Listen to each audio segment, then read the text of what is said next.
Makasarili ka.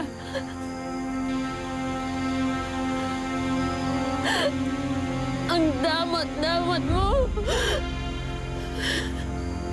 Hindi mo na nakikita yung mga paghihirap ko dahil sarili mo lang yung nakikita mo.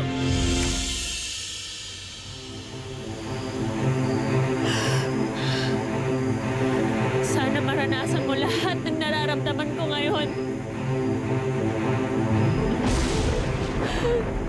Sana mapunta sa'yo lahat ng pasakit. Sana ikaw na lang yung puntis nang malaman mo kung gaano kahirap yung pinagdaraanan ko ngayon.